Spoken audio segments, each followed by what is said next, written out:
start recording now, and this is this will be number 19, and I'm here with Nedum Onuoha, former Sunderland, QPR and City. That's right, Manchester City. Yeah. Yes, sir. And of course, you're out in the States still applying your trade. Sure. For now, yeah, for now. Good stuff. How's things with you anyways, Nedum? How's it getting on? Yeah, not too bad, thanks. Not too bad. Obviously people have missed sports, people have missed normality, but we'll be playing again soon, and hopefully things will be better soon as well. But yeah, how about you? How are you doing? I'm doing good. I'm waiting to get back to work is the thing now. Waiting to get back to work. I'm doing journalism in college, so I'm just waiting to start my work placement, and I said I'd start up a podcast in the meantime, keep me busy. So no, it's good. It's good. I've been watching you. So yeah.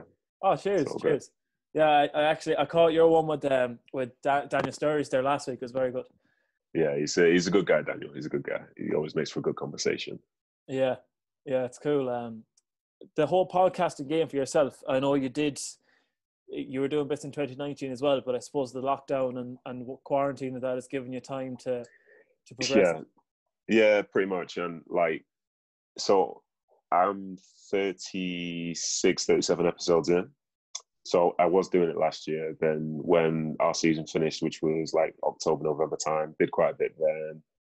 But yeah, since the lockdown happened, I was unsure if I was going to push on with it. But the people who helped me do it, they were actually furloughed by the team. So I thought it's definitely not going to happen, but they wanted it to happen. So with that type of energy and those people behind me, it's easy to do. Like, I'm very fortunate because they do a lot of the work for me. I can literally walk into a studio, tell them who's in there, do it, and then magic happens. Yeah, so you've got a good group of people around you. It's 100%. 100%, yeah. Like, I do appreciate people's hard work to get their own stuff out, like yourself. But honestly, I'm so lucky. I literally say to the producer, "Are you free today? I'm free this day." He says, "Yep, sure." I walk in, it's all set up. We get rolling. He edits it. I'm like, "Oh, this is a dream. Let me know when it's out. This is a dream come true." Yeah, I'd love to get someone to edit my stuff for me now. It's it's a pain in the backside. So yeah, I can imagine. And do you just roll on Spotify and that, or do you do the YouTube side of things as well? Well, we've got video for probably the last 5 episodes, but we're not sure whether we're going to put everything on YouTube yet. I think that's the potential aim, but we'll have to see. Yeah, because it is a bit more. It's a bit harder to go with YouTube. I know for when I'd be uploading. Now as I was telling you, I changed over laptops. I've changed over edit software and stuff. So hopefully it'll be a bit quicker. The software I was using was actually there was more memory and storage required for the old software than there was actually available on the laptop itself. Right, stressful. So stressful times, yeah. Yeah, so it took about 3 hours to upload a YouTube video, and the fact that I'm in the back arse of Ireland as well. Don't exactly have amazing internet and that. Right? Yeah, I know what you're saying. Hopefully things will speed up now. But the Spotify, it's very very easy to work with in terms of uploading and stuff.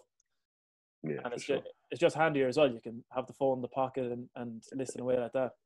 Easy as that, my friend. Easy as that. So I suppose we'll go back to your days in the Premier League, where the majority of listeners will know you from. Of course, you started out with City. Yes. I was there from 10. From 10. Yes. And you were one of these fellas that you play with City before money came in, and you played with them as the team was progressing, and of course up until just before they won the league. That transition in the club, the shift from I suppose like relegation struggle and stuff like that some years to top 4 competitors. How did you find that shift? Old players going out, new players coming in, stuff like that. Do you mean how did I find the shift from when I was professional, or just throughout my time at City in general? Just throughout the time, whether it's on as a youngster or as a professional. So when I first joined, it was the mid-90s, so that was Man United that were just the best team by far. They basically owned the Premier League for the first however many years, maybe decade, 2 decades. And as a City fan, it was tough. And then after a few years of being there, they were in what is League One now. I remember I was a ball boy in League One at Main Road. And Right. I was watching them lose to, I think maybe it was like Bury, which is like just another, like a small team just down the road. Mm. I remember ball boy thinking like, this is a tough gig. Like, just like, as I say, what was essentially the League One team was struggling-ish, losing those type of games, but there was always a good crowd. There was always 20, 25, 30,000. But the club then, you look at it, and then you look at where they ended up or where they are now, and the story to get there is so wild. Like, you got from that year when they were in League One, came up in the playoffs. I remember going to Wembley and we were losing, and I left the game early, but they ended up winning that. Yeah. And then from there, that was such a, like, looking back, that's such a big moment. And all things considered, it's just over 20 years ago or whatever. Like, it's not that long. So Mm. that was a really big moment, because then that sort of gave them a bit of energy going forward. Then the early 2000s, they're in the Premier League and a more established team. I made my debut 2004, and we're a team where, like, we were always a big football club. We weren't necessarily a successful one, and we had like an emphasis on youth and things like that. And we do well, maybe mid-table, maybe bottom half. But the aspirations were a little bit different at the start of every year. It wasn't like it is now, where they look at every trophy available and try and win every trophy available. For us, it's Yeah. like, well, maybe we can go on a cup run, but let's just see what we can do this year. And then the first bit of money came in with Shinawatra. And that turned out to be a bit iffy. It turned out to be a bit iffy because I think he was arrested back in Thailand and things like that. Oh, right. Okay. But there was a step in the mentality, because that's when they brought in like Sven-Goran Eriksson and people like that, and they thought, this is it. We're going to try and push on to achieve something. And for the start of that year, we did. But instead of thinking about the bottom half, we were thinking about the top half. Mm. And then there was that moment when the new owners came in, and it was so surreal. I remember just sitting watching my TV, and it's saying City now the richest club in the world, and they've just signed Robinho. But then I was like, but I play for City, and I played for City for however many years, and I just watched Robinho last week. So what do Yeah. you mean, Yeah. he's a City player now? And, Yeah. I was young at the time, so you look at the game when you're younger. I think you look at the game differently, because ultimately, like, you are having a career, but you still got the sort of tendencies and mentalities of more of a fan, because you're younger and you've not been hardened by everything that goes on within it. Yeah. So go on. You've got that emotional attachment to the club as well. Yeah, for sure. Like, Yeah. for me, because I was a fan, I remember for the first probably 4 or 5 years, if we lost, I would take the loss badly, depending on what type of loss it was, because I'm the fan, and I would, like, say if we lost a derby game, I wouldn't be seen out for like a week in Manchester. All right. But you get older and you realize, like, yes, it matters, but there is life as well. Whereas when you're younger and you're a fan and whatever, it's almost like the mentality you have is that of a fan playing the game specifically, and things just cut you that little bit deeper. But the fact is, it's just the nature of football. You can't win every game, and Exactly. Yeah. essentially there's another game to come. So yeah, all that went on, and then before you know it, like after I left in 2012, they won the league, and then from then their objective every year is literally to win everything. And they've got a new training ground, new mentality. And one thing which I think they did over the years was the players and staff which they brought into the club, they weren't jaded by anything that came before. So in the same way I can talk about how we were in League One, or United used to beat us 9 times out of 10, all the people that now walk through the door, they don't think about that. All they're thinking about is beating United, because that's all they've ever done. They see United as being like just another team. Whereas for the people who were there before, you always had the thing where they were always hanging over your head. But now the mentality, like, someone's going to Old Trafford, like in that City team now, they're like, oh, let's get our 3 points like usual. But from my generation, it's like, oh, we're going to Old Trafford. Let's see what we can do. Yeah. So credit to them. Obviously, it's come at the expense of a few people, few players, few staff, few whatever. But if you want to be a champion, ultimately, that's the sort of type of feeling and mentality you need to have, and that's what they've definitely got there now. Exactly, and even we'll get to that first title winning season in a few minutes, but just on the whole thing, the landscape of the club changing when the money comes in, changing our training grounds, facilities improve, even a change altogether. It's actually my dad was saying last night. I was born in Manchester myself. Good luck. And they were saying, no, I'm a United fan though. So that's a shame. That's a shame. Go on. You're saying I was only there, I think it was a year and a half when we moved over to Ireland then, but we were actually just down the road. We were living on Manor Avenue, just down the road from the old City training ground. Yeah. Yeah. In Carrington. Yeah. The old, yeah.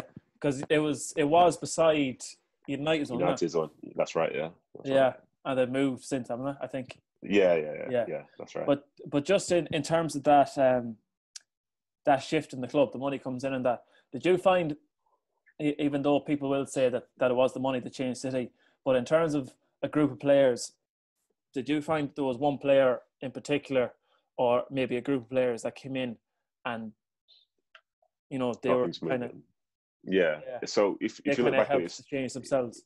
Yeah, if you look at it historically, the ones who made the biggest difference before, like, the big money came in, would you look at Vincent Kompany, you look at David Silva, you look at Sergio Aguero, people like that. They're the ones who've been there from when the money was there, but it wasn't like a complete project, to when the project was basically done itself. Because that type of player there, those three in years to come could be known as maybe 3 of the top 10 players in the history of the club. And as I say, they didn't come in necessarily when the big money was being spent on whatever. Like, you look back and think Vincent, David, maybe Sergio, the cost of them now it's like a complete bargain when you look at the work which they've put in. So I would say it's probably those 3, as I say, with hindsight, who were the biggest signings for the club, because there were people around who made a big difference. People who were involved in the titles and stuff, like El Clichy's and so on, Zeko's. But those guys there, they played the longest. They were the most consistent. And, you know, as I say, in terms of just generational, just for the club, they could be seen as the best ever. Yeah, because when the money comes in at the start, there's obviously going to be that bit of a spending spree, and like they brought in some great players like Robinho, Elano, even the likes of Santa Cruz up front in that, but they didn't, as you said, they didn't reach the heights or leave the lasting legacy on the club that the likes of especially Kompany has. Yeah, exactly. Yeah, like, but to be honest with Vincent, like, so I was friends with him a year before he came to City, and I spent some time with him in Hamburg, went to watch a game, and believe it or not, he was actually wearing the number 10, playing the number 10 for Hamburg. It was him and Rafael van der Vaart, and then to look where he ended up and to see how he's played and what he's known for in England is crazy. Because even like the first year he was at City, he was playing defensive midfield, where he just kept dropping back, and now he's got one of the most iconic careers in the history of the Premier League, which isn't too bad, really, is it? Not bad at all. In terms of a personal relationship, though, he is one of, when you look at a captain and captains in the Premier League, not just the last 20 years, but in the Premier League era, he is one of the captains. He's up there with the John Terrys and that. In terms of I suppose a role that he had on you personally as a friend and as a captain, how highly do you rate him? Oh, as high as they come. Like, he, one thing I saw from him from when he was captain was that when he would ever enter the dressing room, he would engage with everybody. But that would be speaking French, speaking English, speaking Spanish, trying to speak whatever language someone else was speaking, so that you knew you always had a connection with him. And these are things which I picked up, and when I became captain at QPR, like, I was doing the same sorts of things. But then also it's the way that he was on the field. Like, he was as ruthless comes.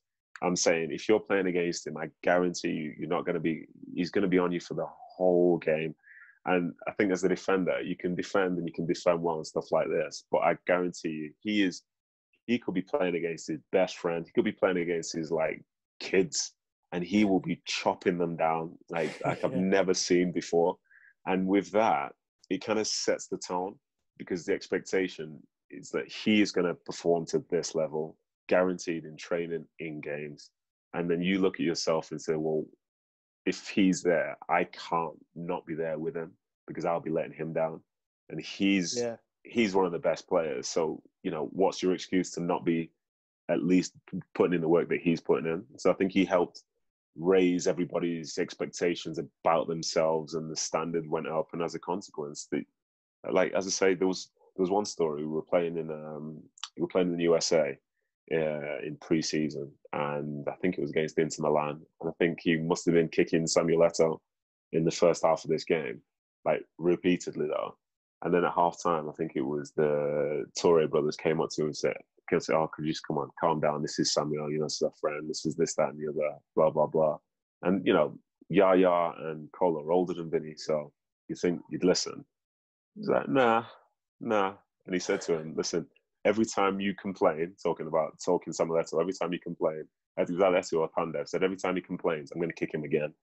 And for the rest of that game, every time they complained about him being too physical, he became more physical. So he set the tone. Doesn't matter who it's against. And you're like, and this is a preseason game, but he's all in. So like I say, if you're not matching that energy, like what's the point in being there? Yeah. Was he the type of captain that in the dressing room, you know, there's obviously different types of captains. Some are all talk, some say very little, some will literally take the door off the hinges on the way out. What sort of a captain was he in that sense?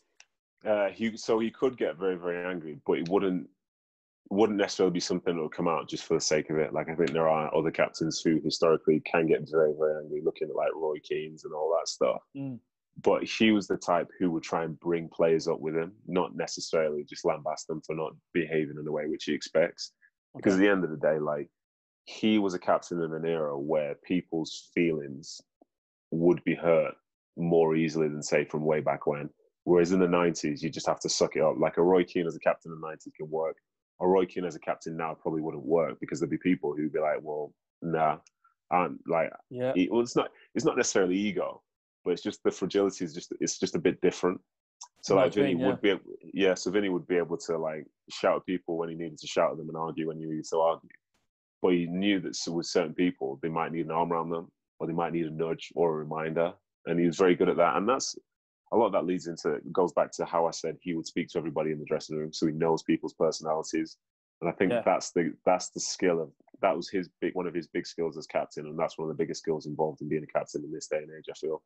Yeah, and even as a manager, I know he had his stint. I'm not sure, is he still with Anderlecht now as the manager? He is. I think he is. Yeah. Yeah. Like that's something that will lead on into that the player management side of things, that he is able to put his arm around the player if needs be. For sure. Like let's be completely honest about it. The way the game works, for all the years which I've watched it, a team with the most talent doesn't necessarily get the most success because there needs to be something else there. And it needs to be players trusting each other and players trusting a manager, because it's that whole thing where a team can be struggling, then you bring in a new manager, then they find success, but the players remain the same. But what is that? I think it's just about finding ways to get everybody as close to their maximum as possible. And once you do that, it doesn't matter whether you've got the most talented bunch of players or the most hardworking bunch of players, because you can look at, say, up until this point, you look at Sheffield United and they were in the top 6, top 7 of the Premier League, like sitting like above a team like Arsenal, who you say on paper are more talented, but Sheffield United collectively together, they're more motivated, maybe by the manager, maybe by their team. And as a consequence, like the game is, I think sometimes we can overcomplicate the game, but it's 11v11. And someone on the other team may have more technical ability than you, but you're still a professional. So on any given day, if you get the stuff right and you pay attention to what your tactics are, and your coach gives you good tactics, like, a game will be competitive. Because if it was that simple, every week all the best teams would win 5, 6, 7-0 all the time, but they don't, because that's not the way the game works. Exactly. Yeah. Just to kind of, we'll be jumping from topic to topic now on this. But just fire away. Perfect. Just in terms of your move from City to QPR, how did the move come about? How did you feel leaving your boyhood club? So the year before, so it was 2009, I believe. I was playing under Mark Hughes. I played the last game when he was coach. Then he got sacked, and I was injured in that game. Mancini came in a day later, and I was injured for like 4 to 6 weeks. And so he comes in, starts playing games, brings in his new methods, like completely new training methods, completely new training style, everything like that. And I was out of the team because I was injured. And I remember one time in particular, he was asking me, when am I coming back? And I said, I don't know, we'll have to see what the physio says, just like in a joking way, because I'm always like trying to ease up with managers in terms of just general energy. Looking back, he hated people being injured. Like, he hated it. So I actually started off on the wrong foot to begin with. Like, this was a guy where you could be injured I see some people like throughout the career, like Craig Brownlee, for example, he had a thing where he couldn't train 3 days in a row because he had a condition with his knee or whatever. Okay. But then he's done this. He was like 32 at the time or something. But then the manager, Mancini, would come and say, no, listen, if you don't train 3 days in a row, you're not going to play on Saturday. Like, he changed the training routine. It's people that have been managing injuries. He's like, no. People that could, like, have an injury and supposed to be out for 6 weeks, he'd walk into the dressing room and say, well, no, for me, this is 1 week. That's it. You can come out and train. You can come out and do this. Like, he hated that. Maybe it's because he was lucky to never have significant injuries when he was a player and things, went his way. Obviously, he was a very good player, but he was obviously fortunate as well from that health side. But he never took all that stuff seriously. So I started off on the wrong foot. Then when games started being played, there were people ahead of me. Then he was like, I think overall, he was probably the worst man manager I've had in my entire career when it came to everybody. Like, the City team was so full of talent, but people didn't necessarily enjoy having him as their coach. I think maybe Mario Balotelli did. I think Micah liked him as well, but that's as far as it goes, really. Those two players across a group of 25. Yeah.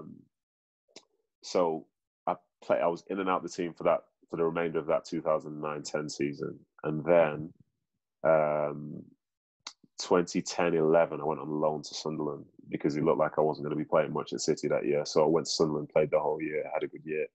And then I remember at the end of the season for Sunderland, I came back to City to speak to the coach Mancini, and I said to him, I'd like to come back and get the opportunity to try and break my way back into the team again.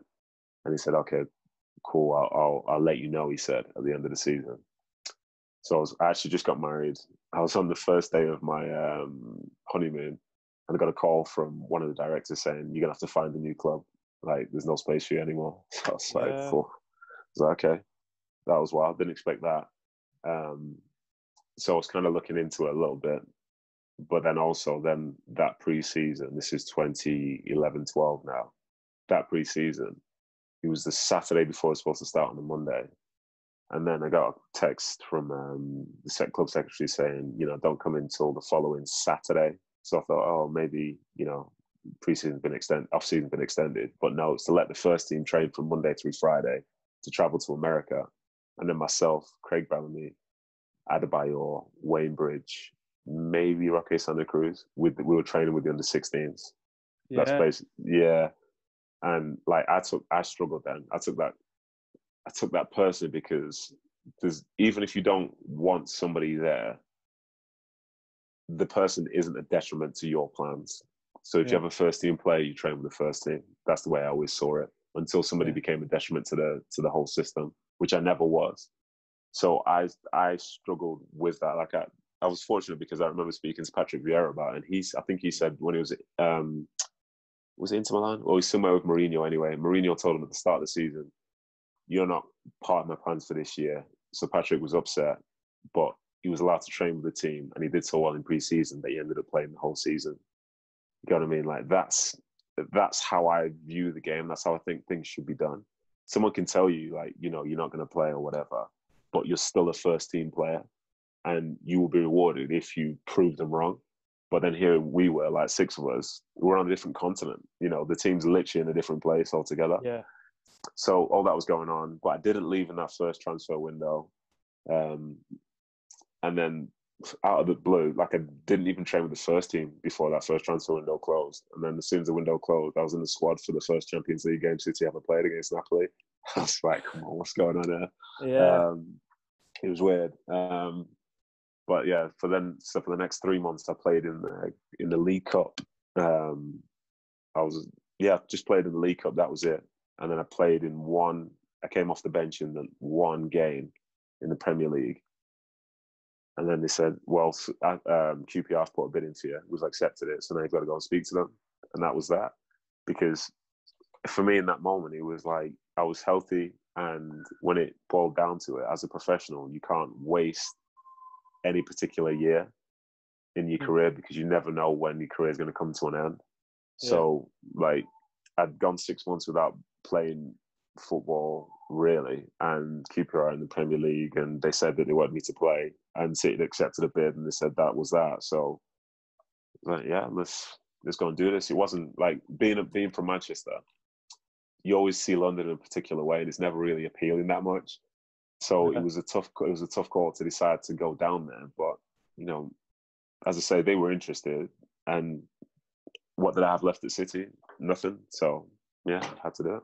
Yeah. Do you think in terms of let's say if Mancini had taken a similar approach to as Mourinho did, as he said with Vieira at Inter, like there was, as he said, there was 60 left training with the under-16s.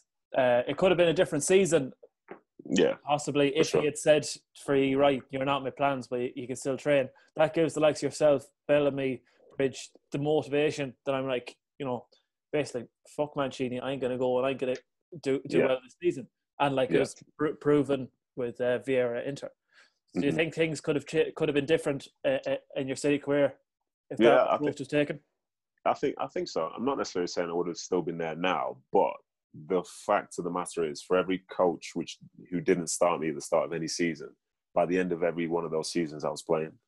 So, the history would suggest that, as I say, I can show them whether it's like in a very short period of time or whether it's in the space of over a season, that at some point, like, I'm a starter for the team. Yeah. I say it literally always happened. They sometimes doubt me, or they bring in someone new at the start of the year, but like I always ended up playing. So I think it could have been different. Maybe I could have stayed there for a bit longer, but then, the way that things are, I think looking back now, just to get the opportunity to continue playing in the Premier League or just playing as a professional, whether it's at QPR, whether it's at City, I think it counts the same. Like, obviously I would have preferred to have been in Manchester because that was my team.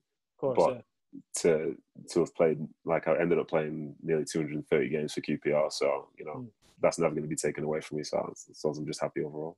Yeah, we'll get on to that season with City win the league and that. But just before that, Sunderland.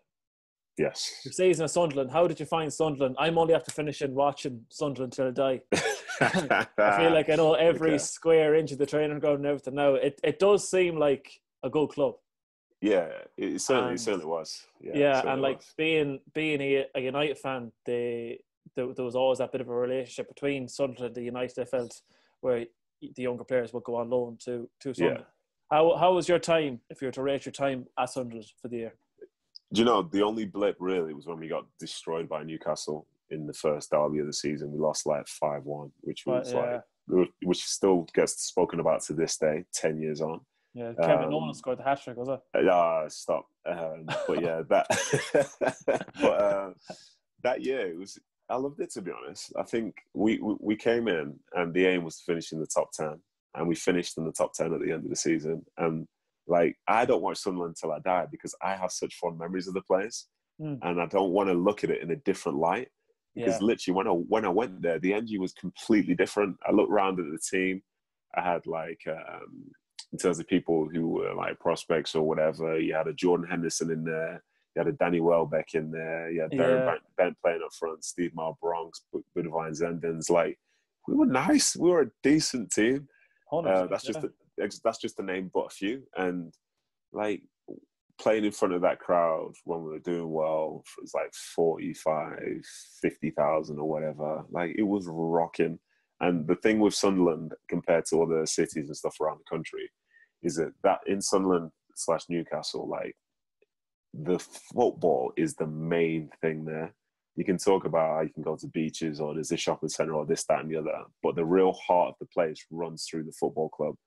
And so to be a part of it, like, when you touch down on the streets, everybody knew who you were and everybody wanted to talk to you about either Sunderland or Newcastle. So they hated you or they loved you. That's just it, straight up. Yeah. And with that, you feel the energy every time you walk into that stadium. And like, as I say, that was brilliant. Like, that there is the most, you could argue it's the sort of most pressure you feel, but then also the most joy as well when things are going well. So I loved it. The people were great. The club were great. The players were great. And it was a great year. Yeah, because even Richie Ryan said, I did a podcast with Richie there a few weeks ago. He'd be a bit of a local hero around here. He was captain of the Sligo Rovers team, which would be the local team here in Ireland. He was a Sunderland when he was younger, and he said Mick McCarthy. Now, obviously, he tells the story a lot better himself, but Mick McCarthy told him the Friday before the derby was on the Sunday. He said you'll be in the squad for the game, and he had no involvement with the first team in any games or anything. And he came on, made his debut with 10 minutes to go in the derby, like, and he said just the atmosphere in the ground and everything, it's just it is a special place. Yeah, it's incredible. Like when we went that derby game, which we lost and we got killed in, I remember it was only like 10, 15 miles to the stadium, but we had a police escort, a helicopter escort, get to the stadium. There's like thousands of Newcastle fans outside throwing stuff at the bus and all this. And like this, you're thinking this is a big deal. Like obviously they shouldn't be doing that, but that's when football's more than football.